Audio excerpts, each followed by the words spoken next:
Mike Riley's Bombers broke a record with 48 interceptions. Intercepted, and Les Brown will score. The only thing left to say about this game is buckle up, because we're going for a ride like you've never seen. The ride is to Vancouver for the Grey Cup for either the Toronto Argos or the Winnipeg Blue Bombers. They could sell a lot of 1991 Grey Cup tickets today, but the focus in Winnipeg right now is on the 1990 Grey Cup next week in Vancouver. Don Matthews' Argos trying to get there. Most of these fans hoping that he doesn't. It'll be the Blue Bombers receiving the opening kickoff.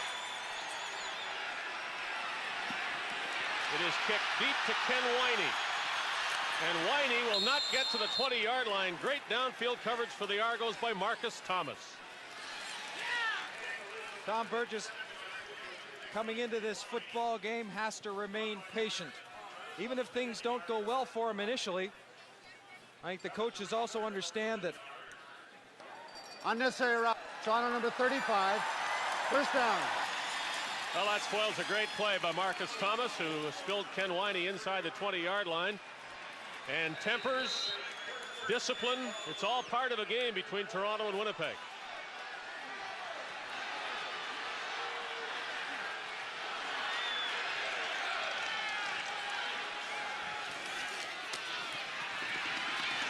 Burgess was looking deep, tried to settle for something shorter, and couldn't get it.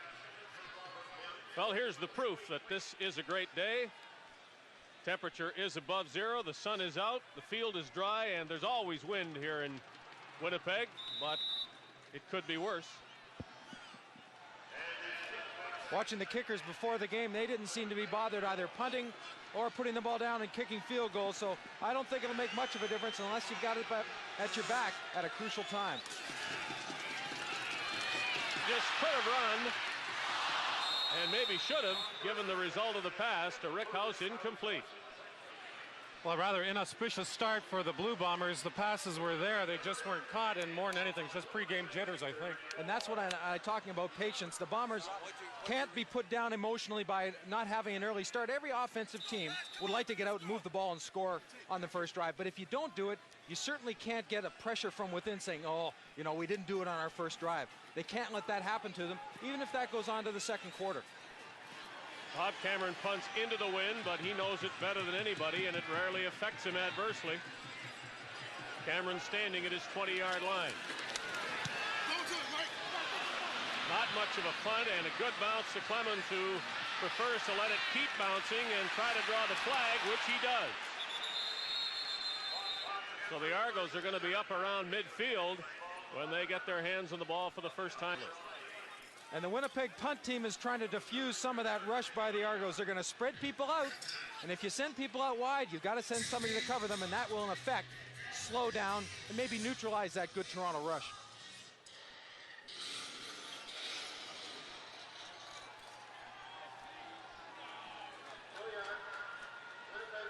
Right at midfield, and the Bombers net only 17 yards with Cameron's first punt of the game. John Kangemi, the healthiest and most experienced of the remaining quarterbacks for the Argos, will start, and the Argos hope he'll finish this game.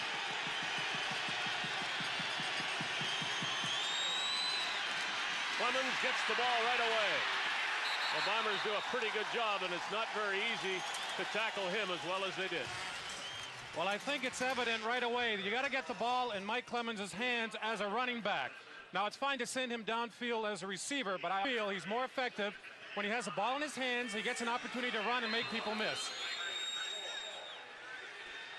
If any one Argo is responsible for this team being here today, it's Mike Clemens with his outstanding performance last week. He's going to get the ball again on second down.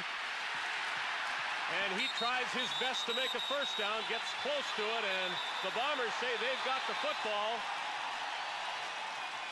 What do the officials say? Third down. That's one result of the pileup. What about Clemens' health? Well, that Bomber defense is known for going to the football. And not only do they get to the football quickly because of that 30 defense and those very mobile linebackers, they'll sting you when they get there. And I think Clemens hurts himself on the second effort. Right here, that last hit when he's driving, you see the ball come out too. They like that counter play with Clemens too. His stop virtually on a dime and change direction will make that play go. He came up 2 yards short of the first down. Hank Olisic is in to punt with the wind. And they fake, throw it back to Olisic. He throws it incomplete to Mike Campbell. And the bag of tricks backfires on Don Matthews. The Bombers have the ball again near midfield.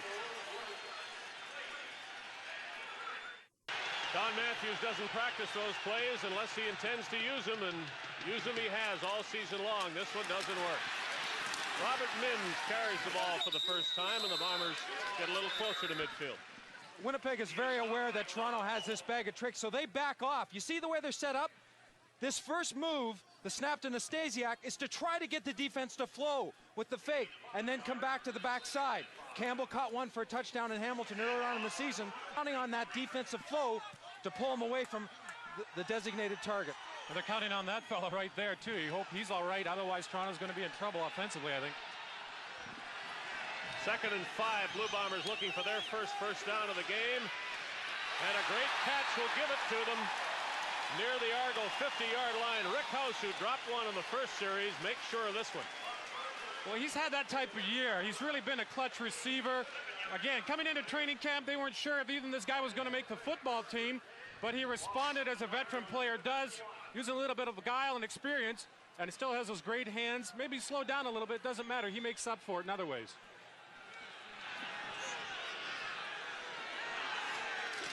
From the Argo 50, Mims again cuts back into the middle of the 45, reaching for the 44-yard line. Tom Burgess quarterbacking for Mike Riley. We asked the coach what his last words were to his starting quarterback. The thing that stands out to me right now going out on the field is I would tell Tom to go be aggressive. Go after it. There's no holding back. Don't worry about anything. Play your game and take it to him. Well, let's see how aggressive he might be on 2nd down and 3.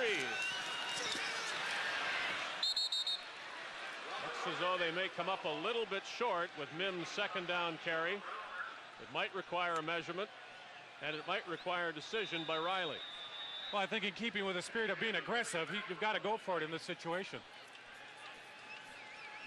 We'll keep a close watch on the Bomber offense and see how many times they try to attack the short side of the field of the Argo defense. Keith Costello is in there for Don Moen, who is subsequently moved to the middle because of the injury to Chris Gaines. Now, Riley's always had success to the short side with Mims, but I think they might test Mr. Costello even more. Well, the quarterback sneak is called for. Normally in this situation, they have very little to get for a first down. On 3rd down from the Argo 41. Burgess will get it easily. Tom Burgess with Warren Hudson, the ex-Argo, and the leading rusher in the CFL, Robert Mims, behind him. Lee Hull and Eric Streeter are the wide men. Rick House and Perry Tuttle, the slots. Up front, Chris Walby. On the right side, Steve Roto-Huskers, Benjamin Bauer, and Molly in between. It was the lowest scoring team in the league, but obviously it didn't hamper the Bombers as they had the best record in the league.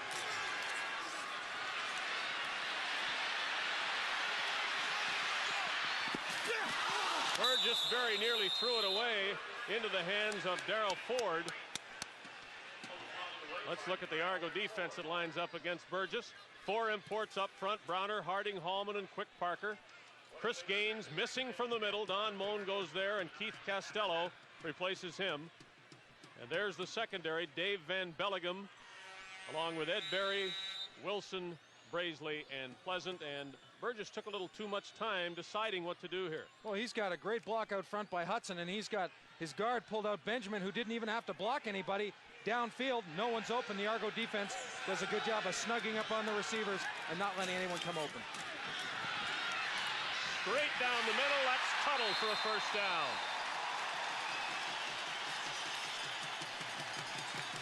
Coming into the game, Perry Tuttle felt that he really had to redeem himself a little bit. He'd had a lot of injury problems this season, and he felt that good production from him running down the field in the slot area, working open in the seam area, would really open up things out. They couldn't key those outside receivers as much.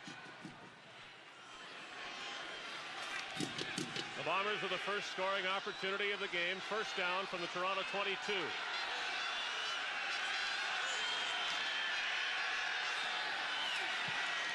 Quick swing to Robert Mims. Browner chases him and with one hand gets him down. The ground forced the fumble, or did it? I heard the whistle go before the ball came out, and that's, I think, what the call's going to be. A couple members of the Toronto offense were on the field already thinking that they had the ball, but Mims was clearly down.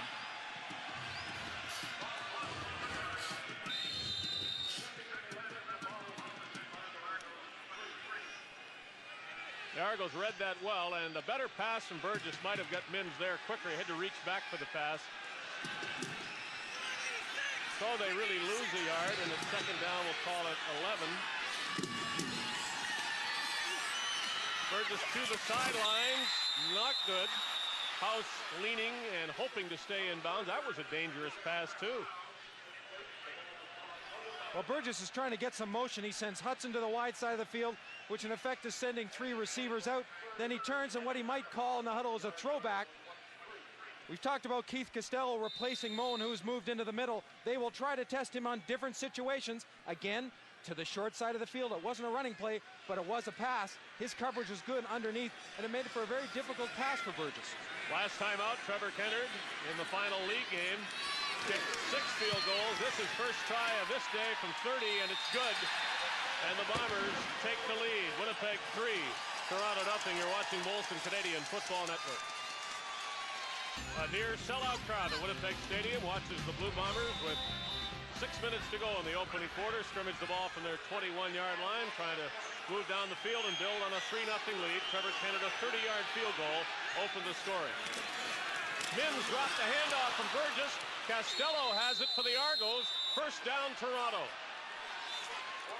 Well, as you said, Neil, they're going to test this young man early in the game, and he's responded very well. You saw earlier how he covered Rick House on that pass to the out. This time, they run right at him. He's right there to make the play. And plain and simple, a missed handoff. You watch the ball given here. It comes out almost as quickly. It slides through the hands of Mims. One bounce. Argos are closing in, and as you said, heads up by Costello. The Argos will need big plays from their defense today. They just got one from young Keith Costello. Smelly is taken down by Greg Batt as the Blue Bomber defense answers back. As I started to say a little bit earlier, fellas, I think the Argos, though they are centered around Clemens and Smith, and really their offense is programmed as such, for the Argos to win, they have to have production out of everybody. It's the guys away from those two that have to have some success to keep them in the game. But you see the difference between when Smelly runs that counter and when Clemens runs the counter. Sure. Everybody out of the backfield except, of course, for the quarterback. Kajemi throws it fast and completes it.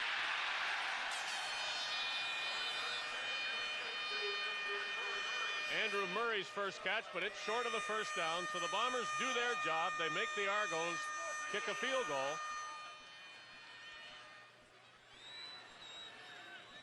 Mike Rowley talked earlier about when Mike Clemens goes in motion, they're going to bring someone to his side. So they'll either force him to block up and stay in the backfield, which is ideal for Winnipeg, or to throw the hot. And that allows their defense to obviously, and it gets the play to mature more quickly. Ends up a third down. Tomic has an easy one from 20 yards out. Looking straight through the goal posts, and that's where the ball goes. So it's 3-3. And the first turnover of the game is an important one, as most of them are. The Argos convert for a tying field goal, and John Kajemi retreats to the bench and tries to find out how to get the Argos into the end zone.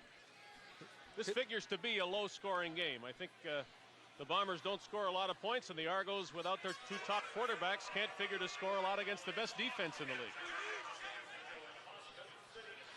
And I think they understood that. At least Kajemi, talking yesterday, felt that they had to stick with their game plan, very similar to what Mike Riley had said. But again, with Kajemi at quarterback, he has the ability to not out-physical someone like a Foggy or a Dunnigan, but he has to outthink him.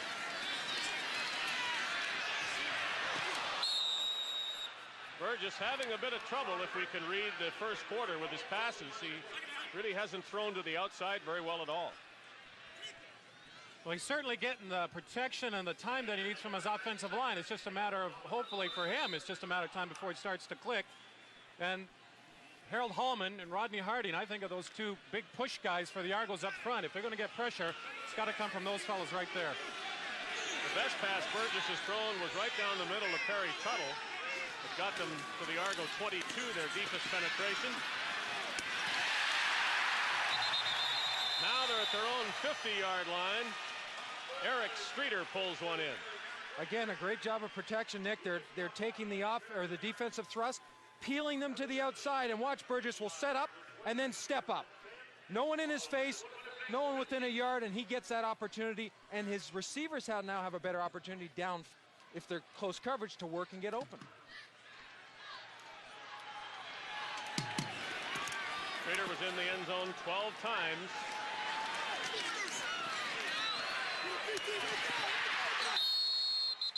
Not much on first down to running back, to Perry Tuttle, rather. Let's ask Tom Burgess about his approach to this game. Well, I think the main key for us is just plain execution. We don't really try any great trick plays. I think we concentrate on having a balanced attack with the running game and short passes and medium passes. And key for us is to execute, because we rely on getting those 5 yards and getting those first downs, and we don't necessarily rely on a lot of big plays. And they can count on that defense too. So the offense doesn't have to be greedy for the Bombers. Here they take too much of a certain element called time. Well, they're attacked upon controlling the football. Burgess, I mean, he went through a long stretch there. He didn't even approach 300 yards in a game. Winnipeg number 13, still second down. Passing. This is the Eastern Final at the Winnipeg Stadium. The Bombers scored first and the Argos replied. Field goals in the first quarter. Dave Hodge with Neil Lumsden, Nick Bastaya, and the Canadian Football Network crew in Winnipeg on a great day in November.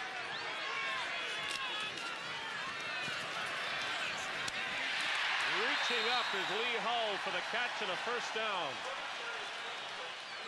Flipping back through the statistics of the games that Tom Burgess and the Winnipeg offense had good days, be it 200 or 300 yards passing. What he did do was use all his receivers, the backs, the slots. Everyone got some work.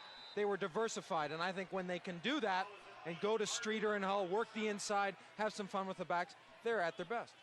And their offense performed better once Burgess became more patient, not going down the field all the time. From the 47, a screen, and Mims had to reach around for that and was lucky to hold it. Maybe should have dropped it, because they're back down at midfield now with the loss. Interesting call, short side field screen. They've got Costello coming on a blitz, so ideally it would be perfect for them. But Don Moen, who was playing that middle linebacker and having to fill some big shoes of Chris Gaines, but a very smart linebacker, played it well and disrupted the play, which at the start looked like it'd be a pretty good one with Costello blitzing. Loss of 8 on the screen to Mims. Second 18 from the 55. Burgess chased by Ford, throws it deep. House reaches back and can't grab it as he was going down. It'll be third down for the Bombers from midfield.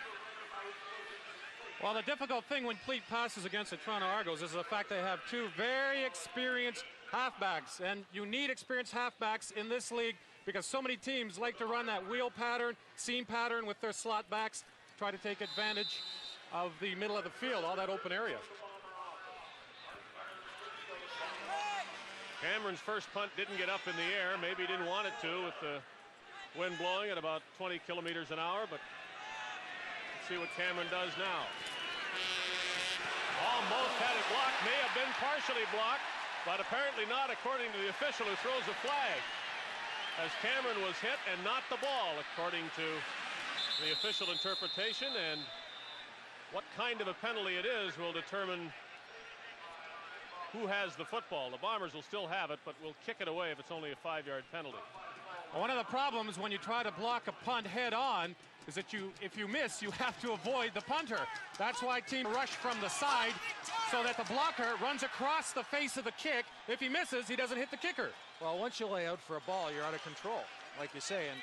And though the natural reaction, as Marcus Thomas did there, is, hey, lay out for the ball, I got to get a piece of it. It looked like he might have got a piece of it the way the ball came off the foot. Major foul, roughing the kicker, shot on number 29. 5 yard, no yards, Winnipeg, 72. First down. Well, Don Matthews was hoping that it would be a minor penalty for contacting the kicker. He thought the punt return would still be on, but it's roughing plus no yards for Winnipeg. At any rate, the Bombers have the ball. Good call by the referees. Thomas did not touch the football. Cameron, it wasn't a great punt is what it came out because of the pressure. But Cameron gets it off, and he can do that well under pressure. Maybe Bob Cameron's just thankful he landed on the blocker.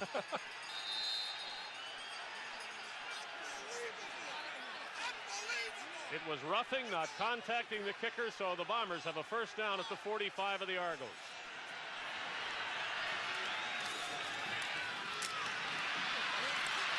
Mims waited for the hole and then found one, reaching for the 38-yard line. It's a gain of 6 or 7. Mims very comfortable, as most backs are, to try to cut back. And I think when you look at James Parker on the defense, he now plays the weak side end, not the rush end anymore where he used to play. And his responsibility in run is take away that backside, take away the cutback. He does it very well, and he did it there and really slowed Mims down to only 7 yards. 2nd and 3 from the 38. Swing, Mims waits for it and has to try to pick up the first down himself and can't. Might have got a yard. Well, as we've been talking about, that Don Moen placed the injured Chris Gaines, and they gave up a lot of tackles when Chris Gaines went down. But Don Moen is one of those players that he's got good physical skills, but more than anything, he just uses his knowledge, intelligence, and he's an Ironman. This guy has not missed a football game in the years that he's played. He's an Ironman. Interesting call by Mike Riley. It's 3rd down and a couple of yards to go, and they look as though they're going to gamble as the quarter comes to an end, which gives the Bombers some time to assess this situation, especially since there seems to be a problem with the clock. Should there be time on it? They're putting time back on it now, so putting a second back on the game clock and 12 seconds on the play clock. And at any rate, it's 3rd and 2, and the Bombers are going for it. Final play, opening 3-3 tie.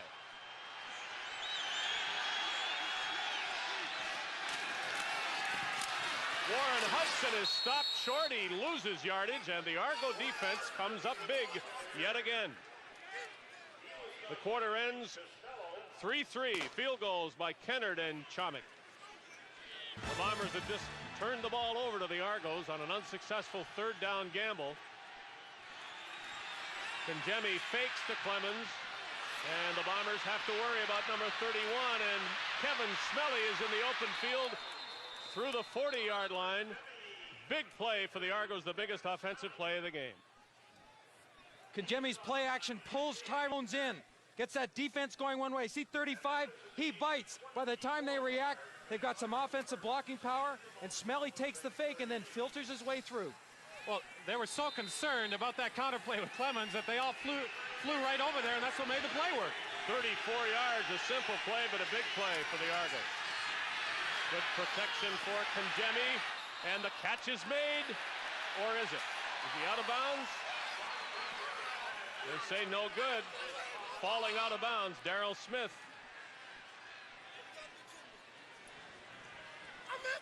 Ball thrown to the outside. Watch the adjustment. I thought he caught it. So did I. On the white line, please. Great play on that short yardage by Toronto. Look at James Parker. He knifes through there, forces Hudson to belly back just a yard, and then Wilson, Moen, and the rest of them. Heck of a defensive play. Meanwhile, a clean catch by Darrell Smith doesn't count in 10. And that is intercepted. And how big a play is the one before this one. And Greg Battle is all the way to Argo territory with the intercepted pass.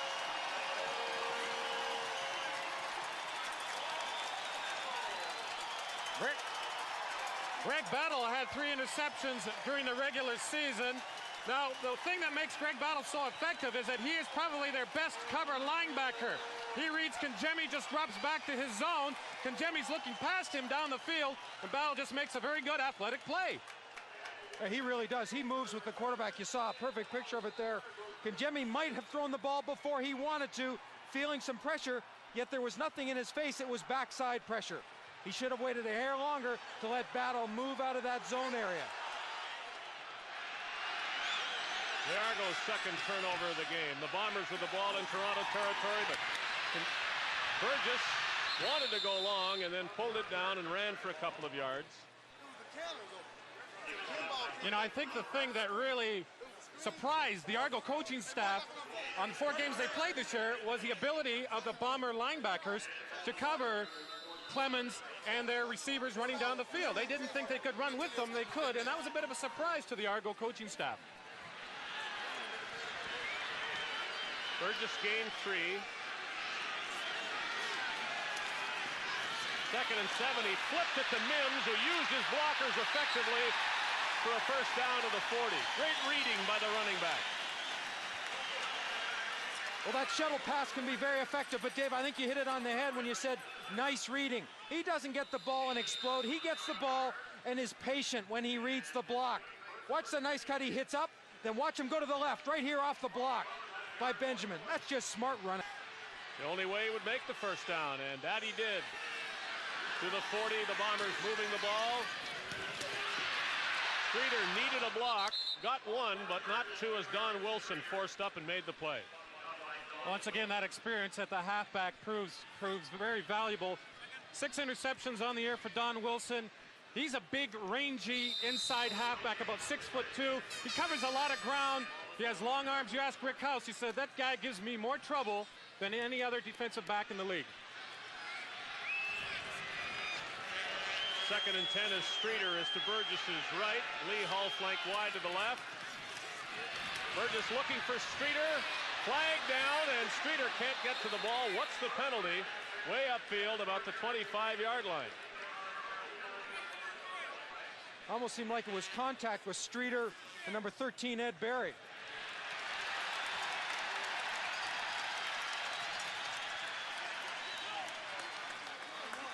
Forward pass interference. Shot on number 37. First down. They called it on Keith Costello.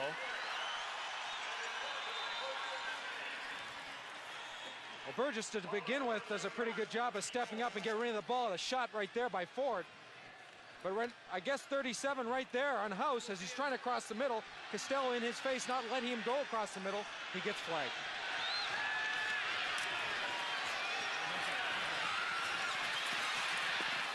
Burgess had to throw it away as the pressure came from Rodney Harding.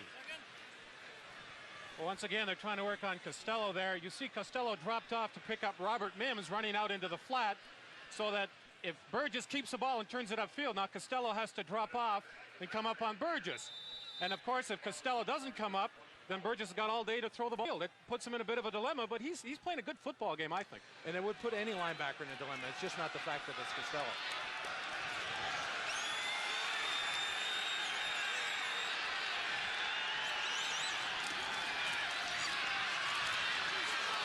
For Rick House, who was looking for the ball and had to look through Carl Brazeley, Burgess threw it off balance and hurriedly. The last couple of downs, the Argos have come after Tom Burgess with different combinations. Don Moen this time. Sorry, Neil, that's exactly it. I was just going to say the same thing. They're really starting to get some pressure, and they knew coming into the game that that's one thing that they had to do. The Blue Bombers have given up the fewest sacks, 26, but if they can get that pressure, they're going to give their DBs a good chance. And they feel comfortable pressuring because of the guys they've got man-to-man cover downfield. Very unpleasant on the corner. Kenner with another field goal from 30 yards, and he makes it good. Winnipeg regains the lead, 6. 10 and a half minutes left in the first half as the Bombers kick to Kevin Smelly or Mike Clemens. And they want to keep keep it away from Clemens, as you might expect. Nice and deep inside the 15. Smelly's 34-yard screen pass and run was the Argos' only first down of the opening quarter. Well, they'll try to do better now as they take the ball at the 31-yard line with John Conjummy, the starter, still in there. He has not been hampered physically by the Blue Bombers. In other words, he hasn't been really hit, as Winnipeg would hope to do.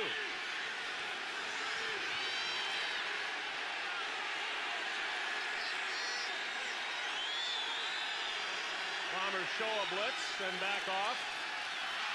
Smelly deep in the backfield, but he ran away from Ty Jones. Greg Battle steers him out of bounds, but Smelly looked as though he might be spilled for a big loss there initially. Smelly turns what could have been a loss of 5 or 6 because of the pursuit of the backers of the Bombers into about a 1-yard gain. That's just all on his own. Well, that stutter step helped. The other thing, it's difficult against the 3-4 defense. It's really difficult to outrun those fast flow linebackers. Maybe have more success running at those linebackers when they're backed off the line of scrimmage. Now the Bombers do come, and the Argos knew it, and that probably had something to do with what happened. The Argos got it back, luckily for them, and they'll punt it away now. Conjummy, as you mentioned earlier, Dave, is maybe the healthiest of the wounded. His problem coming into this game is a sore right hand, a sweater, a couple of weeks ago in practice, and it was really a fluke situation.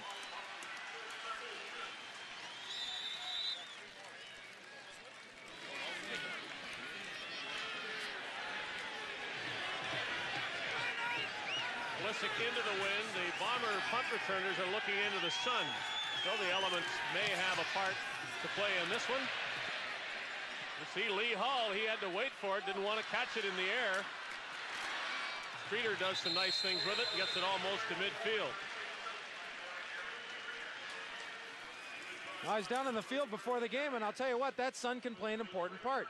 You look up very quickly into it to try to track a football, and I think what you saw there was Hull seeing it and then backing away because he lost it.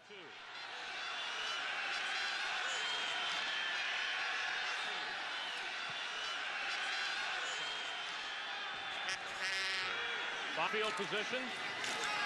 Mims loses yards, and the Winnipeg Blue Bombers, noted for their defense, don't have much of an edge on this Argo defense today. Well, they don't, and the big reason is that Browner, Parker, they're getting excellent penetration up the field. Their defense is predicated upon the linemen hitting the gaps inside the blocking offensive linemen. They disrupt the blocking patterns, and they just turn that play into nothing. It really helps the Argos if they can shut off the Winnipeg run. Robert Mims was the leading rusher in the league. Burgess again finding the seams over the middle. That seems to be where the Winnipeg pass offense works best, and it's got him a first down inside the Argo 45 this time. Well, that's the key against any type of zone defense, and there are different combinations of coverages where you'll see a man in a zone, and it really becomes the priority for the receiver to make the right adjustment and settle down. You run a different pattern if hook when you're in man coverage and when you're with zone. Michael Allen twisted his right ankle, says he'll be okay. The Bombers hope they don't have to find out soon. They'd like to keep their offense on the field and forget about special teams for a while. Mims to the 35. Close to another first down. Well, you talk about Warren Hudson earlier on in the year and the kind of impact he's made. To the right side, look how he takes Browner. Browner steps across, Warren Hudson takes his momentum, takes him down inside. That opens up the lane because here comes the block around behind him. But see, that's a perfect type of play to run when you've got those hard-charging, gap-hitting Argo defensive linemen. Now you let them run past, then you let the running back pick his way through. Nice situation for the Bombers. Second down, short yardage. And they much time redirecting Robert Mims into motion. Tom Burgess not pleased at all because the good situation, second and short, Timeout violation. Winnipeg number 13, still second down. is now lost. Well, you take yourself out of the ideal second down position. Second and short, you can throw the ball, you can jam it down the defense's throat. Your options are now taken away, and it's a bad mistake. It's a mental mistake. That's right. The offense can dictate. In that situation, they can dictate. And it's a second and long, the defense can dictate. And it also makes a field goal longer if they have to try that.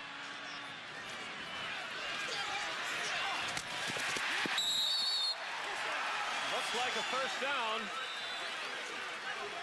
as Rickhouse brings it in at the 31.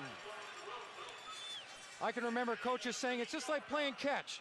You just run out into the flat. We got a sprint. We've got plenty of time with Tom Burgess. See, one of the men are all around on the ground. There is no one in here, so he can just toss out the ball out there to Rickhouse, who's running a flat, and the coverage is behind him. So the slot backs, Tuttle and House, the favorite receivers for Burgess. Streeter and Hull of the wide men. This is Mims cutting out and then cutting back inside. Good job that time by Browner, getting upfield once again, forcing Mims to turn that back up inside where all his defensive help is. The one thing they do have to be careful of on defense is when Browner does come in and Mims cuts up, that they don't give him the opportunity to get back outside again. You know, I mean, that's the ideal play. Come in and then bounce it back outside. I'd say the Bomber offense is putting some pressure on the Argo defense. Mims gains 4.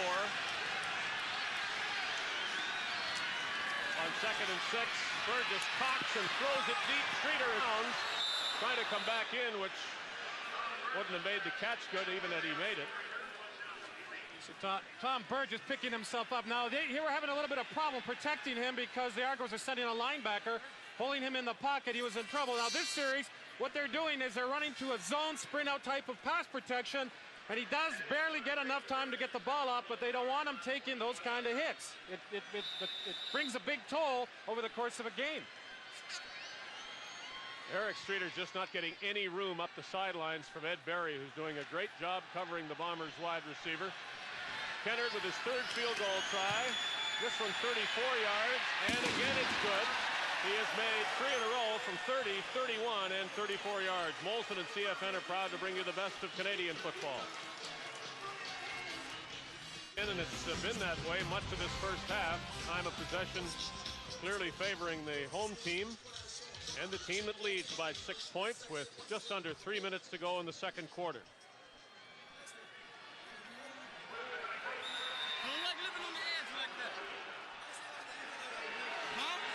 Winnipeg first down at the Bomber 42. Quick pitch, Mims cuts it back. Not quite the moves of Mike Clemens, but you never know which direction Robert Mims might head.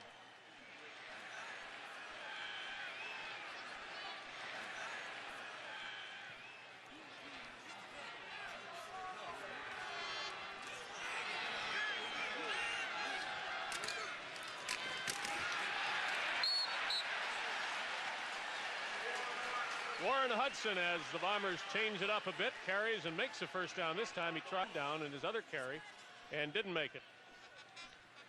Well, there's a real battle going on here between James Quick Parker and Chris Walby, and this time Chris, I guess you'd have to say, gets the advantage because they do pick up the first down. 2 big running plays to keep the sticks moving. And to keep the ball in the hands of the Bombers at the expense of this Argo defense, which has played well but has played a lot. Streeter near the sidelines, he's got a catch. Right there, precision passing to Streeter. The ball again thrown by Burgess to the outside. The coverage is tight, but only one person has the opportunity to make the catch, and that's Streeter. No chance of interception, and again, they blitz the onside or the short side linebacker. The back's in the backfield to pick him up, so time is on his side, Burgess' side, if you could put it that way. Bombers first down, Argo 44. Here comes a blitz, they hand it to Mims. And again, the cutting of Robert Mims gets the Bombers close to another first down. Well, the ideal situation that if they're going to bring up the defenders and try to rush them through the middle, and Mims takes this ball to the outside, if he can turn this corner, get past that first line of defenders, there's no secondary help to make the tackle. He gets a good gain. And it's a heck of a hot cut, and Dave, you said earlier, you're not sure where he's going to go, but I can tell you one thing, he doesn't waste a lot of time dancing around. He'll make a cut and get going upfield. Mike Clemens, who had a big game rushing against Ottawa last week, not much today, and Robert Mims is consistent game in and game out for Winnipeg. It was a first down, Bombers. Here they pitch it back to Perry Tuttle, who has to play running back, and he is going to run back to find some blockers and winds up near the 5-yard line. Well, wasn't that a strange looking play? Well, he ran his own reverse. What was going to be a slot back sweep turns into a slot back sweep reverse. I don't know if they can draw it up right, but the idea is to find open space, and he said, I don't find any initially, I'm going to find some elsewhere. Perry Tuttle's got good foot speed, and it's just one more way to get the ball in his hands and see if he can cause some excitement out there, and he certainly did. But for a guy that has said he doesn't like contact, he didn't mind it there. He cut back into the teeth of the Toronto defense. Second down, short yardage. Argos stand it up right at the 25-yard line. And they have denied the Blue Bombers a first down, it would seem. Now what? Third down gamble late in the first quarter didn't work. A field goal puts them up by 9. Well, ball control offense, what you're witnessing right, predicated upon that offensive line being able to protect the passer and been able to move those defenders off the ball in the running game. Well, I was surprised the first time. I'm even more surprised now. The Bombers aren't going for a field goal. Burgess went straight ahead. Even if they make it, it's a risky call by a coach that would normally want the points. Maybe it goes back to what he had mentioned earlier. He says, we got to be aggressive on offense. We have to dictate, and maybe this is the way they're going to dictate. Well, they are aggressive. Did it pay off? They didn't get it. Well, that's twice the Argos have come up big. You can call it a bad call from the sidelines, but it's the Toronto defense that stops him. It looks like he's got a surge there, but then it stopped. Well, the other thing is, I guess you have to look at how much of a gamble is it if you feel your defense is playing well. You're turning the ball over inside the 25. You're deep big. It doesn't really hurt you. No, points, though. They're gone. I think it's a huge gamble in a game that has produced only field goals when you could have 2 more field goals, potentially, from Trevor Kennard. He's kicked 3. He might have kicked 5. And the lead could be twice as large as it is.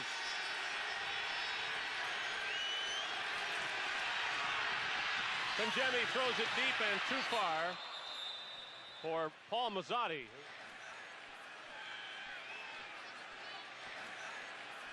You know, further to turning the ball over down in there, I think also Mike Riley's looking at the situation as the overall picture of field position. If we can keep getting the ball in midfield sooner, we may get that touchdown that he's after.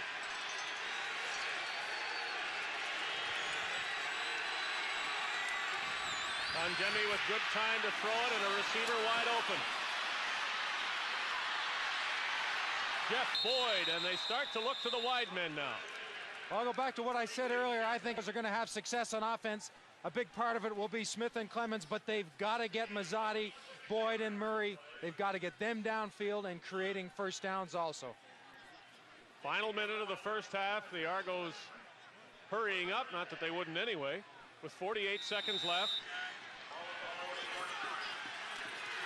6 yards shy of midfield. Clemens dancing around. And it does take some tackling to bring him down. The problem with the Bombers is there are more than one tackler to worry about. Well, the Bombers are successful on defense for a number of reasons, talent being one, but the second is they get to the football as well as anybody in the league as a group of players. You know, you can single people out all across the league as great athletes, but look at the hustle to the ball. The down 3, the 4 linebackers. Again, Nick, you said go at them, straight at them. Maybe that's the key. Now a rush on Conjemi. Runs away from Randolph, but not from Mike Gray. Back inside the 35-yard line. They'll put it right down at the Argo 35 with 19 seconds to go. And the Bombers should call a timeout here to preserve those 19 seconds. The Bombers really hadn't been bringing their other linebackers other than Tyrone Jones out. Is too much this game. When they do bring him, it really creates some problems for John Conjemi. He cannot break outside the contain here and buy enough time to spot a receiver downfield. Big play. The Winnipeg philosophy on defense is very much of an offensive philosophy. We want to dictate, we want to take it to them. We want to make the offense, stop us as a defense. Time was called by the Bombers. Again, the punt returners look into the sun, and Alisic kicks it into the wind. And field after this punt will be all important. Nice punt by Alisic. It's going to take a big return to put the Bombers into scoring range. Streeter. The Argos cover him well at the 42 with 9 seconds left. So one big play try maybe by Winnipeg and a kick if they are successful, and otherwise the clock will run out.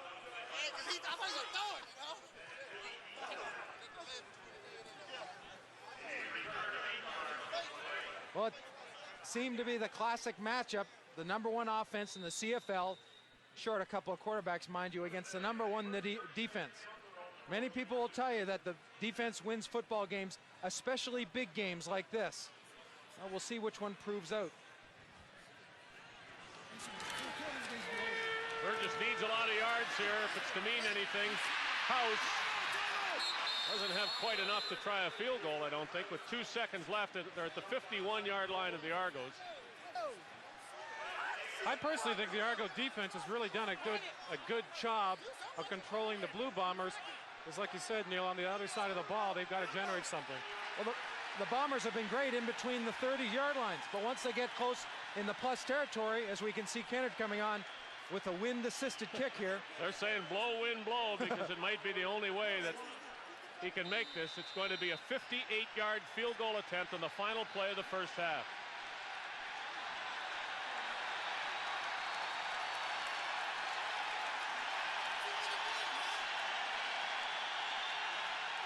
High snap. They'll need a big 58-yard field goal, and it's short. Now, Carl Brazeley, who has a little bit of experience with these things, 108 yards and a missed field goal once this season, doesn't get this one back nearly far enough. Smith hasn't caught a pass. That's a key for Toronto. And the turnover is important, as Winnipeg has twice turned the ball over on downs. Again, the Bombers kick the ball away from Smelly. Clemens is blocking for him, and Mike Clemens laid a hit on Greg Battle. Clemens, as you might expect, went down, but good for the Argos that he got up too. Mike Clemens is not a big man, and people underestimate his ability to hit you. He's not big, but he's low to the ground. He packs a wallop. Well, there you can see that Tom Burgess has thrown for 100 yards. John Kangemi for 74. Kangemi has thrown 1 interception. We're searching for offensive stats, folks, because there weren't too many of them in the first half.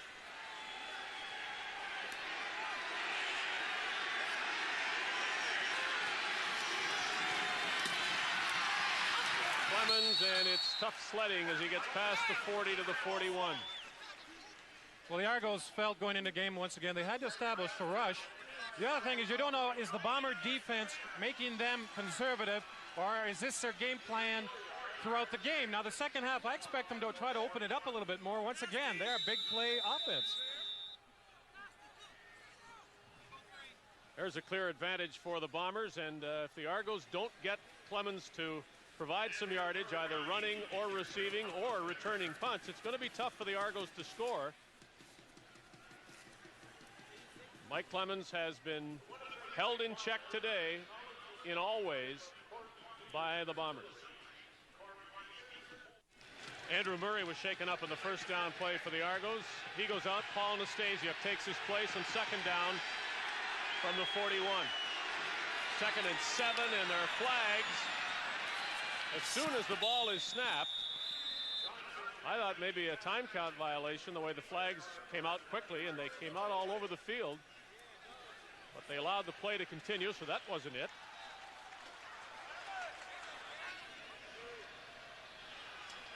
Procedure. Toronto number 66. Decline. 3rd down. Well, they ran a area type of pass protection, and if there's a man lined up to your outside, you really have to move quickly to get out there, to get in front of him, because the quarterback's going to be behind you. Got caught.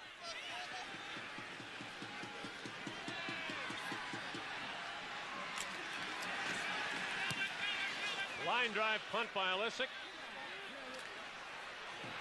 Bounces to Streeter, and the Bombers aren't noted for their return. Gets what he can, and the Winnipeg offense takes the field for their first second half series.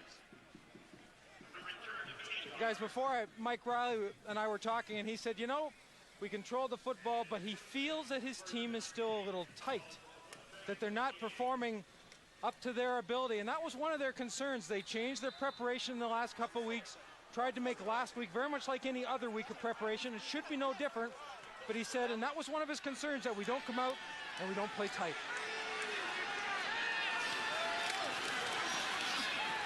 Burgess snaps a pass to Lee Hall. That's his first catch of the game as he's down at the 39-yard line, close to a first down.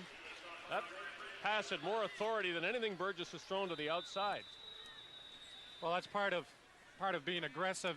In the start of the game, because these teams do not like each other, you were concerned about a lot of chippiness, a lot of punches after the play is over, but there hasn't been much of that. Everybody's settled down and just playing the game and not worrying about the extracurricular stuff, and I'm sure they got the word from their coaches all week going into this, because there was a lot of things said in the newspapers, on TV, about this rivalry.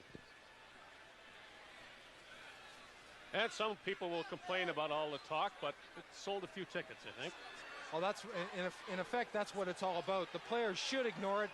They can't get, no one can get into a personal battle on a football field, because if you can do that with somebody, it distracts them, and it really does accomplish something if you're the one that can distract somebody. Well, sure it does. And after the first series of downs, you got to settle down. You got to play. You got a game to play. You can't worry about what somebody said about you. Not many empty seats here, and there won't be many in Calgary as McMahon Stadium expects a record playoff crowd for the Stamps against the Eskimos. The Bombers don't want to be seeing another third down so early in the second half, so they'll pick up this first down to the 40-yard line. Well, when asking Mike Riley what he was concerned about facing the Argos, he said, number one, their big play capability. And that kind of runs into number two, because he said they have a great talent base. And number three, they have good cover people. In other words, their defensive backs can really dictate what they do up front because they run good man-to-man coverage. And there's Robert Mims again, finding the hole and waiting till it opens and then running into it for a first down. Keith Costello reads this fairly well and tries to come across in his pursuit. The only problem is he gets caught off by some of his fellow teammates being blocked and knocked back into him. That's a way to take a linebacker out of the play. I'll tell you what, that was a whale of a hole that Walby and Nick Benjamin opened up for Mims.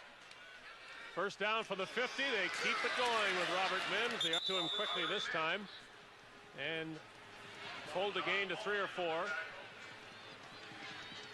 Well, the old adage, if you can have some success running the football, you can have some success with play action. And when you've got play action, it means you can get the ball downfield and maybe get that advantage of freezing the defensive backs and linebackers. Well, right now, it's the biggest difference in the game. The fact that the Bombers can run with Mims and the Argos are unable to run with Clemens and or Kevin Smelly. Burgess throws it up for House, and it's too far, and he had a little trouble seeing that ball, I think. Again, looking up into the sunshine, almost as though he came back to it and then realized that it was over his head. Well, we mentioned in the first half how pressure had changed. It was the linebackers. You'll see coming right out of your screen, number 7, Brazeley. He's coming from his weak half-side blitz. He gets to Burgess just as he throws the ball. If Brazeley could do it over, he'd want to be there sooner. Burgess made the right read to try to get rid of it. Sure. But the thing is, making the read and getting the ball were two different things. Cameron will punt, and the lone Argo back is the pinball, Mike Clemens, who has not had a chance to break a return yet. Good kick, Bobby. He has to see this first, catch it, and now try to run with it. And look at the Bombers descend upon Michael Clemens back at the 10-yard line. The Winnipeg special teams have put the Argos in a hole.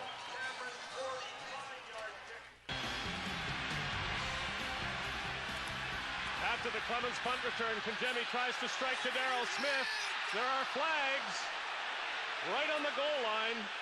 If interference is called against Winnipeg, what a big call that is.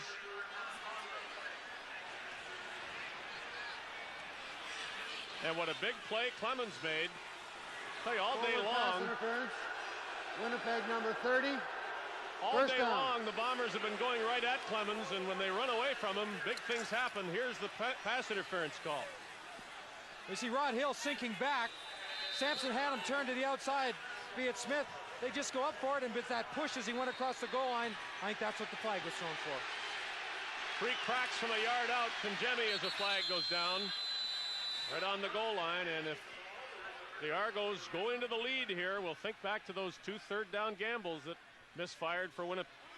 Offside. Winnipeg number 52. First down. It was a great job of pass protection by the Argo offensive line also on that long pass by Conjemi. He had no one in his face. He had lots of time, lots of room. Hurry up! Mikey, hurry up!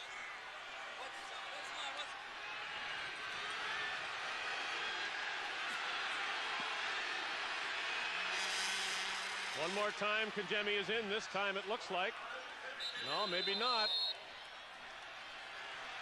Bring it back out a yard and go again. The initial surge was there. I'm surprised he didn't get in. It's almost an art for a quarterback. Some quarterbacks are really good at sneaking that ball, and they seem to find that nook and cranny and go right in there. It's one of those things that if you get in behind those offensive linemen, you've really just got to follow him in there and keep those feet moving.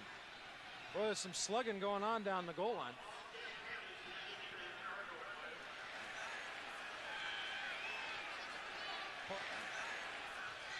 Well, it was interesting watching all those Argo quarterbacks on the sidelines. They all have input into what Conjemi gets to do on the field. They'll tell him, how do you feel about this? Do you think this will work? He's got that whole package given to him. Now, he'll go with what he feels most comfortable, but everybody seems to have some input. It's not a situation where Don Matthews or the offensive coordinator upstairs says, you're going with this.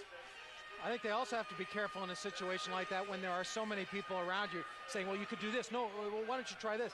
I mean, you can't confuse a guy either. You can't throw so much at him that he's just getting blitzed. But that's the part about feeling comfortable. He's not going to try and do the same things that Ricky Foggy would try to do, and he's aware of physical limitations, but he knows what he does and what he has confidence in.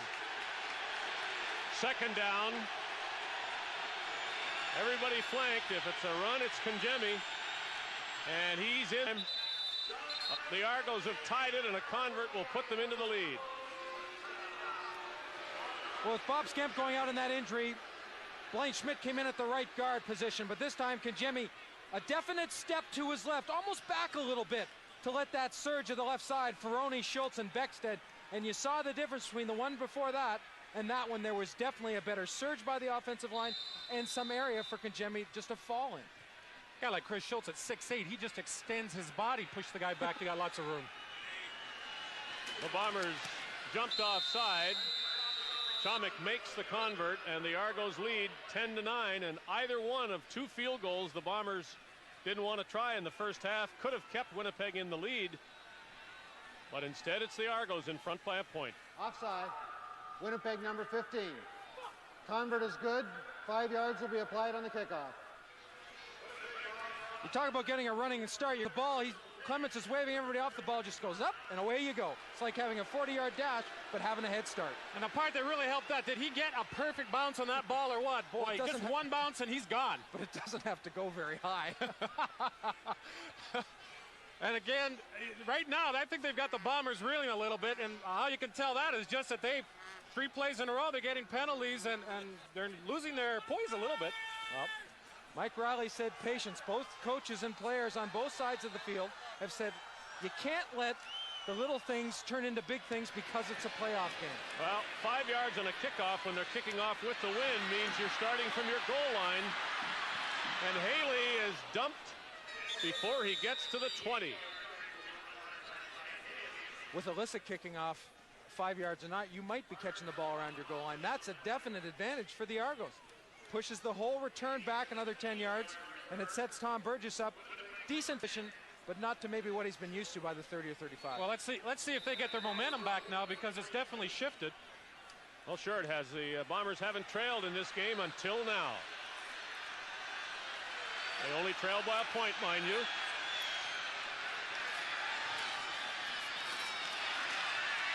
Burgess throws it at the feet of Warren Hudson as he is taken down. by Rodney Harding. It's kind of interesting how one side of the ball feeds off the other. The offense, a special team started. The offense puts the ball in, and then the defense now comes up with a big play. So everybody's trying to work together. Everybody wants to hold up their end of the deal. Rodney Harding forces a bad throw.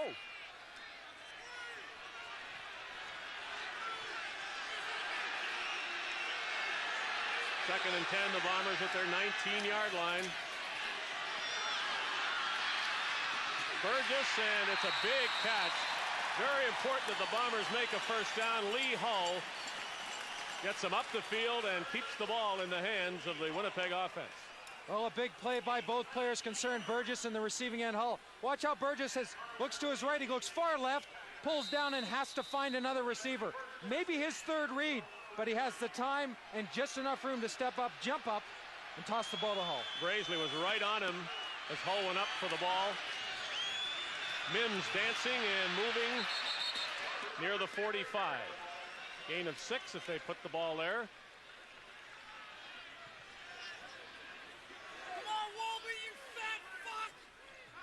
Well, it'd be silly for Winnipeg to try to go after it all at once. You know, they do so well with the running game. Mims gets them close to 5 yards. That's what they do.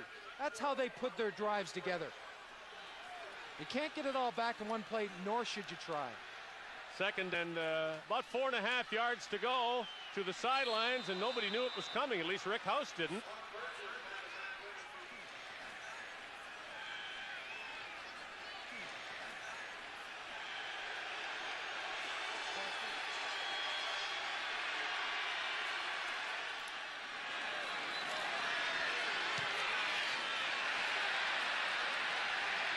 Clemens at his 30-yard line.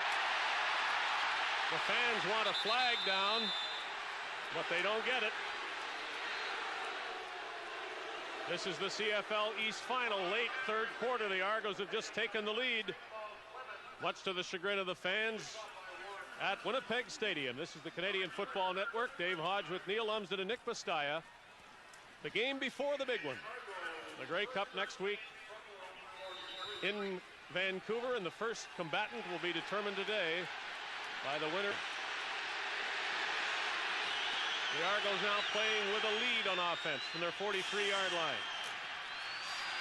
And Demi snaps one to Smith, and it's caught out of bounds at the 49 for a first down. Well, picking away at the defense, and that's what Kangemi's able to do. Bob Skemp went out in the goal line stand. That offensive guard, he's got a sprained right wrist.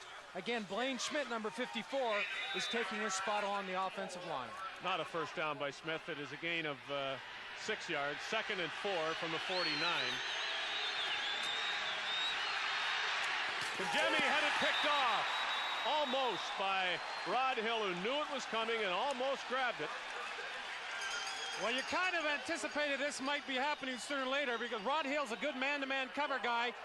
And he'd been laying off earlier and letting them have that little out pattern in front of him for pretty well most of the game up to this point.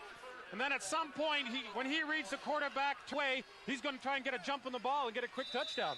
And the movement by Kangemi going back into the pocket and looking left, he's trying to get Hill to go with the flow. Take a couple steps to the inside.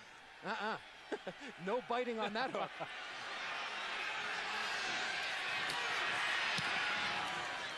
Pulisic with the wind.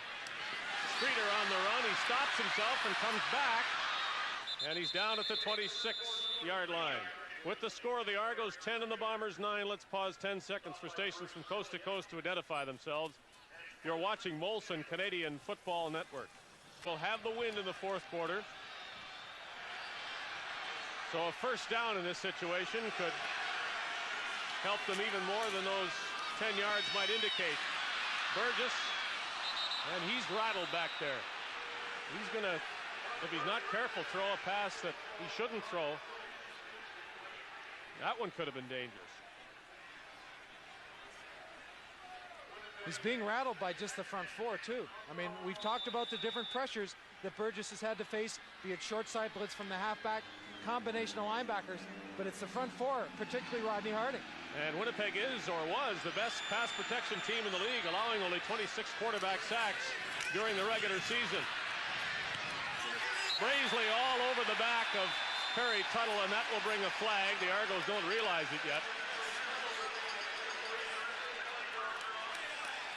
There's some before the truth became known. Forward pass interference. Toronto number 7. First down. I'll tell you what, that's a tough call to call from behind, because you don't know when the ball's going to get there, and you also don't know when the contact takes place. Brings the ball to the 39, and the clock is moving. The Bombers will keep this ball unless they turn it over through to the end of the third quarter. Burgess to the sidelines. Argos want to call that Cedar trapped it, but they don't get that call. Well, the weather is not bad, but it's like a summer day here, isn't it? Well, as soon as Burgess felt that pressure, he rolling to his right, and Streeter gives that fake like he's going to go deeper inside. Just breaks back, not straight across, but you see him work back upfield towards the quarterback. If he doesn't catch it, no one else does. And you haven't here today without seeing Ed Barry. A yard on Winnipeg's side of midfield. Mims breaks a tackle and spins to the Argo 51. That's it for the third quarter. We turn for home with Winnipeg down. The fourth quarter of the CFL East Final, only 1 point separating the Toronto Argos and the Winnipeg Blue Bombers. The Bombers will have the ball as we begin the fourth quarter in Toronto territory at the 50-yard line. It's 2nd and 5 Bombers. Burgess got a late start back from the center and threw the ball too low. Interesting defense by the Argos. Coming to the short side of the field. Number 7, Brazeley came up. Stutter stepped along the line of scrimmage, then let Burgess come to him, and then he blitzed. He got in on part of that hit.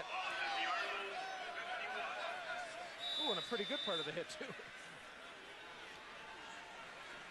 Cameron's going to get more chances to make up for his bad third quarter punt. Here's one of them.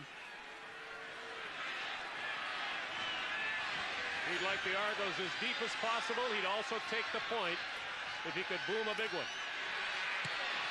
Again off the side of the foot. Clemens down at the 10-yard line. So the coverage does the job for the Bombers. The Argos are pinned deep, but continue to hold a 1-point lead.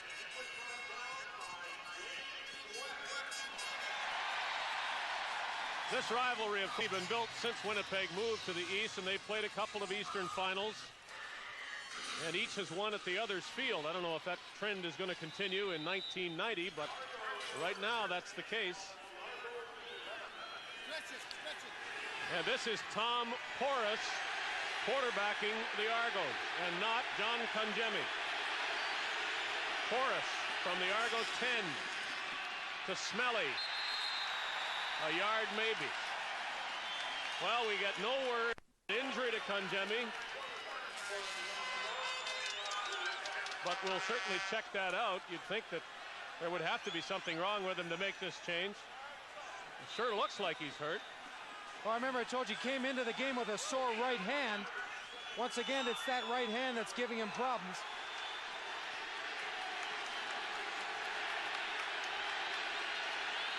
So the quarterback drama is being played as it was all week long. Porras throws it low and incomplete.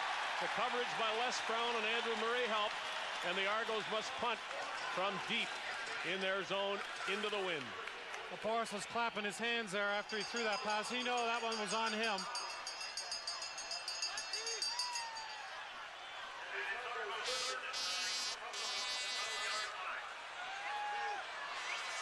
The pressure on the snapper, the punter, the blockers for the Argos.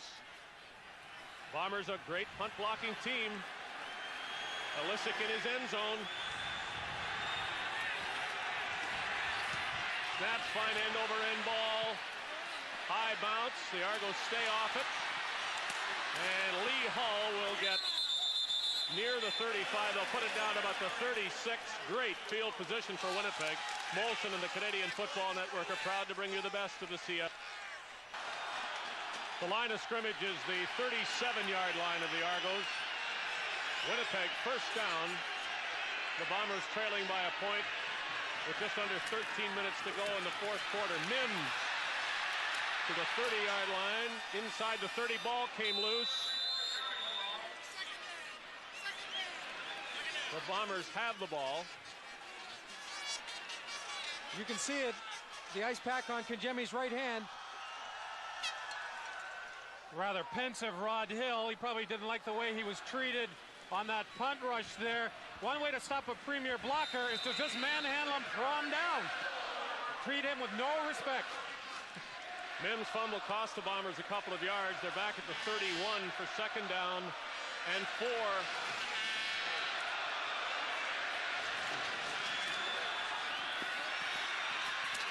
Hudson finally held on to it and made the first down. A little play acting that time by Warren Hudson. He came out to his right like he's going to block James Parker. He fakes the block, turns around, catches the ball in behind that big offensive line, almost a slip screen, takes it up the field for a good gain. 3 times he juggled it before he finally held it. And it seemed like an eternity. It's no wonder the Argos didn't have a hit on him by then, but that's how successful the play was, apart from Hudson's inability to grasp it initially. He had all that room and all that time. Burgess looking for room or time now. He's going to run with it. He's inside the 15. The ground forced that fumble. And it's another Winnipeg first down. The Bombers, as we mentioned earlier in the game, have had success and like to go short. Last 3 plays, running play, screen, and a bootleg action, all coming to the short side of the field. They're putting 2 or 3 receivers to that side. I'm not necessarily saying they're telegraph what's going on, but they sure have success coming back to the short side and on all sorts of different plays. Well, teams do things for 2 reasons. Either you want a physical mismatch, or that the way the defense is being played by the Argos dictates that's where you go. This is the deepest the Bombers have been, with a first down at the Toronto 13-yard line, and you know they want a touchdown and not a field goal, though either one would put Winnipeg back into the lead.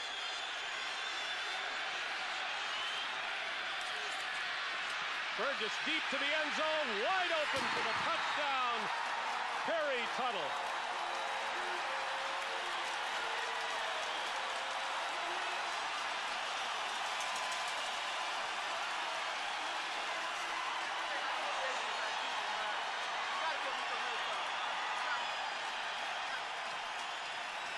Take the pattern to the post and then use the depth of the field in the deep corner.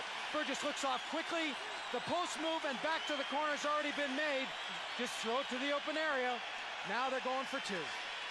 And the reason they're going for 2 is that the lead right now is 5. The 2-point convert would make it 7, and the Argos could not take the lead with a conventional touchdown. 2-point try. If they miss it, the lead remains 5. They've got it. Rickhouse for 2 points and a 17-10 lead.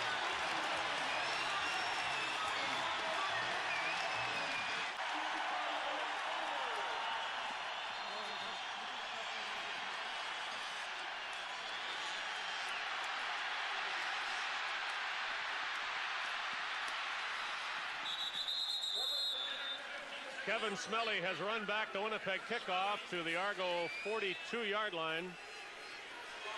And you look as we do at John Kangemi. Well, Neil, you said that they use the field advantage. You're exactly right. Perry Tuttle just has so much room to run away from the defenders. Tom Burgess, you can see he's running away before that ball's even caught. He knows he's got it. He won't be running away from this one. This 2-point conversion, he has to zip it in quick. He has to get House inside position on the coverage, and then House puts his head down. Well, while Kangemi winces on the sidelines, Tom Forrest stays in the game for the Argos. Another bad underthrown ball. The Argos' second stringer today, and I guess we'd probably call him, in effect, the 5th-string quarterback on the Argo roster if they were all healthy. Well, he came to them late, and his timing's going to be off a little bit. He hasn't had the opportunity to work with these guys for a few weeks.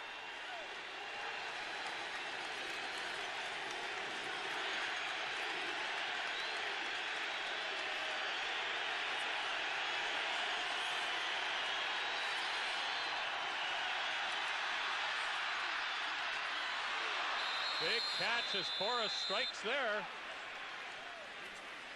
Darryl Smith held the ball despite the big hit. Well, Dave Bovell came up from his free safety position to make the hit, and in their scheme of things, that's what they're going to try and do, is that let him come up and make the hit on the receiver, hoping to jar that ball loose. Smith did an excellent job of just hanging on. He knows his team needs it right now. And as the Argos did, Jimmy, they are protecting Porras just as well as he could ask. Clemens. That's Mike Clemens' best run of the game from scrimmage for another Toronto first down. You know, his ability, he doesn't really run away from people. I don't think he has that kind of speed, but the thing that he does so well is just the ability to make people miss. If you fly after him, you're going to miss him. You have to break down, come under control. The other thing they like to do is get him the ball deep so he can see what's unfolding in front of him because he makes the good reads. Well, he got outside very quickly there, and the Bombers had to pursue so strongly that he was able to cut back. Again, Clemens trying to get outside. Now he can come back in. The Bombers did a better job of containing him that time. You know, Tom Porras really has done a good job. I was saying earlier the fact that he's only been here 3 days, and he's done a pretty good job. Now the timing with the receivers is off a little bit, and he's more than likely, he's probably working with a limited offensive scheme. Though he was there earlier in the year, and he has a good understanding, I think, of what they want to do, but you're right, it's not easy to come in all of a sudden, pick things up. He was in Calgary for a while. He's been all over the place. 2nd and 7 from the Winnipeg 36.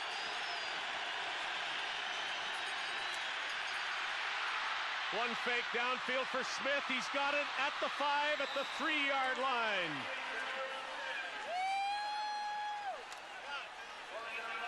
Well, you need some time to throw the ball deep, and Smith has been very effective all year in the seam. Look at this little move. He gets the DB turned around. Once Sampson turns, Smith has got him, and the ball is exactly the right spot.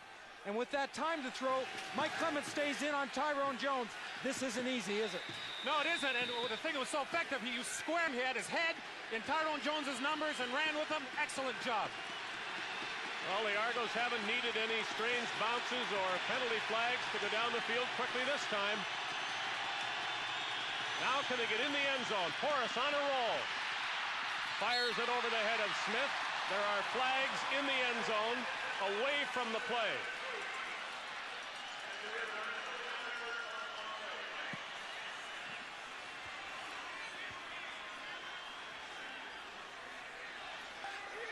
Forward pass interference.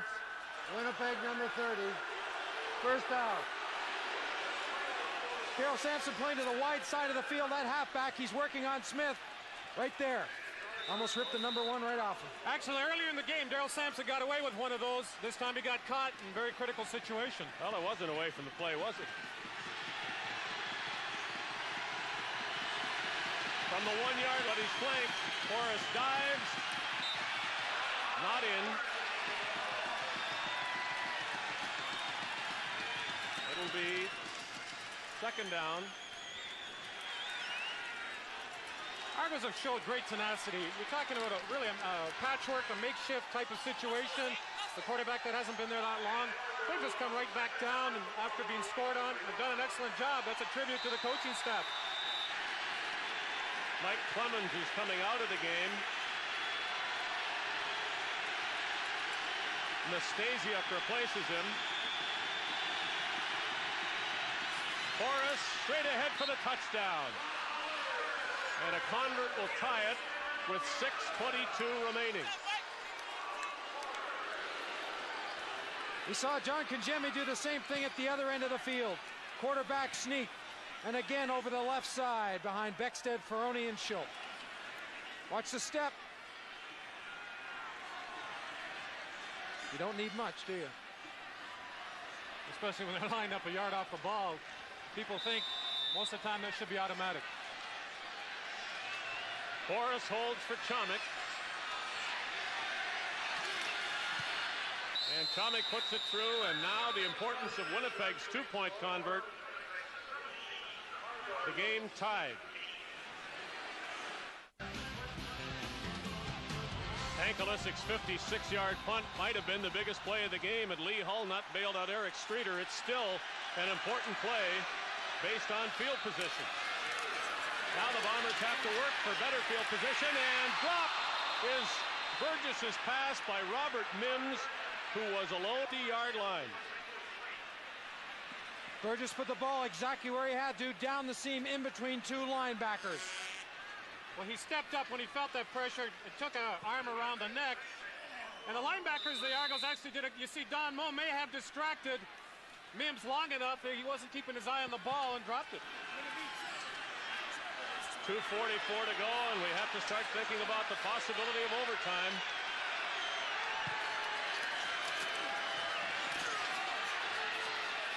Tuttle caught it.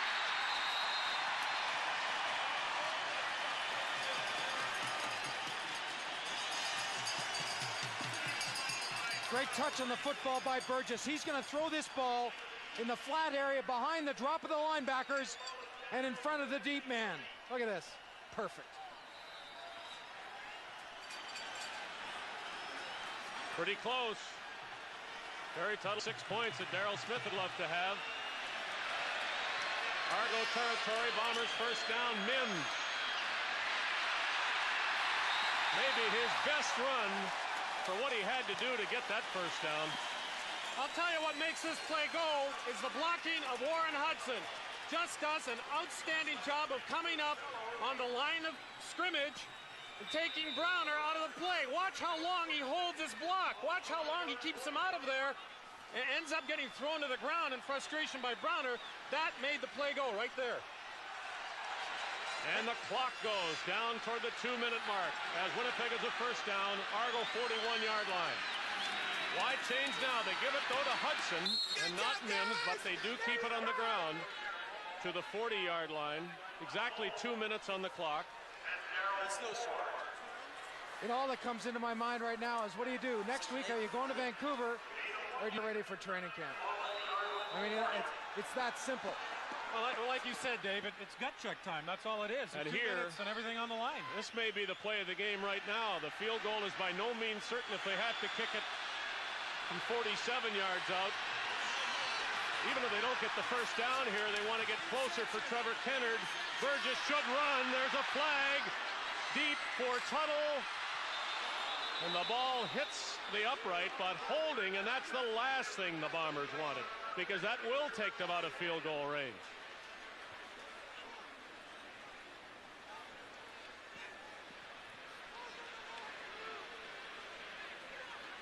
We had it on? You guys had it on? Over the line plus the holding? Well, they have to start thinking about a play now that is going to get them 20 yards, almost, for a first down, and probably a few of those yards. Winnipeg number 13, decline. Holding. Winnipeg number 64. Second down repeated. Well, we're talking about gut check time. That means giving supreme effort, just the ability to work as harder than you've never worked in the game. You saw James Quick Parker do that right there. Second and long. They need 19 yards for a first down. And they throw an interception. Don Moen at the 41-yard line. And now the Argos have the chance to win it late in regulation time. Argonaut linebackers are simply dropping back into their zone. Again, Don Moen, we saw Battle do it earlier on in the game. Drop and read the quarterback. See 36, he starts to cut when he sees Burgess turn his shoulders and put the ball into that seam. Heck of a play by Moen. That's a problem that Burgess has had, especially earlier in the year, throwing into that zone, sometimes or not noticing the linebackers in their drops. Well, the Bombers were the best defensive team all season long, and they have to be that again. Clemens by himself, and that's what the Argos want. Brown has him, and he has some help, and he needs some help. Not much for Clemens after they did get him the ball in the open field. A little bit of concern on Burgess's face when, and anytime you see a guy pacing on the sidelines, he's anxious to get back in there and make amends. There's no doubt about that. Just whether or not he's going to get the opportunity. Well, the interception was the worst thing that happened, but of course the holding penalty and Burgess's decision to throw that pass on second down earlier prevented a field goal try. Forrest throws it, incomplete. Third down. The Bombers would have loved. Forrest did a good job to get the ball away, and he knew there wasn't any chance of it being intercepted. There wasn't a Bomber over there. Well, Forrest did a great job. They being the Bomber defense, didn't bite on the play action to Clemens. You're going to see he tries to sell it here. Not a chance.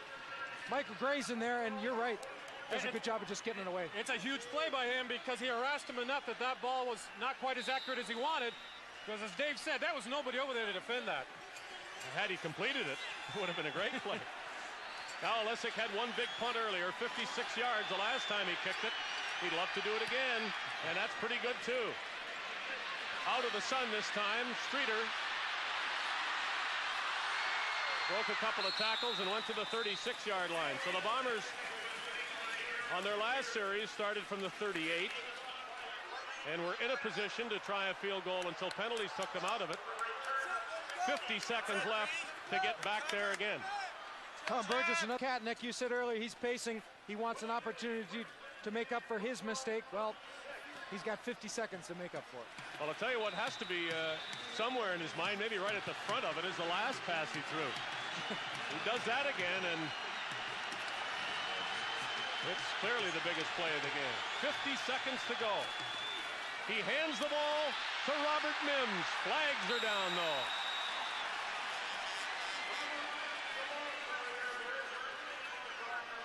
Looks like they're going to flag Bob Molly again for holding. Well, Rodney Harding was pretty adamant as soon as it happened. Left side of your screen, there's 77. You see Molly's left arm wrapped around the waist. Harding trying to cut quickly. First down repeated. Well, the Bombers' play calling here becomes so important. That was an interesting call not to throw it. 46 seconds left. They might wind up running out the clock here. The clock doesn't move after the penalty, of course, so they'll take a crack on first down. A safe pass to Mims to the 40. Leaves them 5 or 6 yards short of the first down with 40 seconds left. And after that gain, on second down, they'll play aggressively and try and pick up the first down and conserve time on the clock. And looking for about 30 yards to get in the range of Kennard. I think they have to be thinking about getting the first down initially. Wobbly ball, but it's caught by Tuttle, whose last two catches have been big. There's still a couple of yards from midfield, 31 seconds left.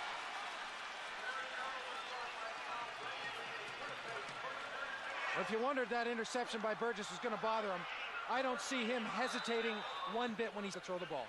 Well, the importance of the first down is he knows he's got 3 more plays. Clock moves, 25 seconds left. Short one, Streeter tries to move outside. Great play. And that's been the case all day. Ed Berry has been on Eric Streeter. No gain, really, on that play at all with 18 seconds to go. That was an excellent play. He was out there on an island by himself, and if he doesn't pull him down, Streeter could have gone for a long gain. 18 seconds left, and the Bombers will call a timeout to plan this second down play. Well, it might come down to Trevor Kennard. If it does, let's find out what a kicker thinks about when it's him that wins or perhaps loses the game. Well, what you try to do is you try to think of it as practice. Concentrate on the mechanics of the kick. There's a center, there's a holder. You have to hit the ball well, follow, and that becomes easier as you get older. And luckily, as a 35-year-old now, you know, it's reasonably easy for me to mentally just picture this as practice and just put it through. I think kickers get themselves in a lot of trouble when they surround themselves with the situation. It's late in the game. We need this field goal to win. You know, it's a packed crowd. Those types of thoughts. So what I just try to focus on is what you need to do to get the ball through. Well, now Trevor Kennard's going to get his chance with 10 seconds to go because of Tom Burgess's maybe unbelievable run. 31 yards. Look at the opening. Everybody accounted for except one person. We went back to the start of the game. Be aggressive, Mike Riley told him. That's being aggressive. And that's making a good decision and not waiting around. Should or shouldn't. Make the read and then get upfield. The only one he missed was 58 yards at the end of the first half. The clock moves. No time will be on the clock after this kick. It is 32 yards to go to the Grey Cup. The Bombers are going to the Grey Cup.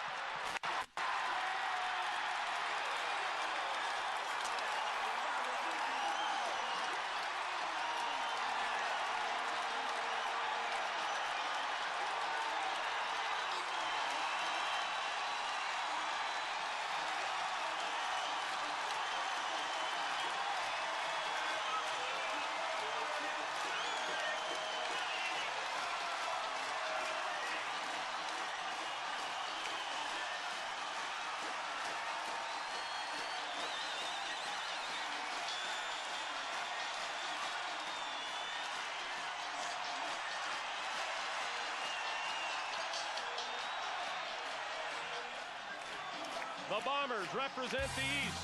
The Eskimos or Stampeders represent the West.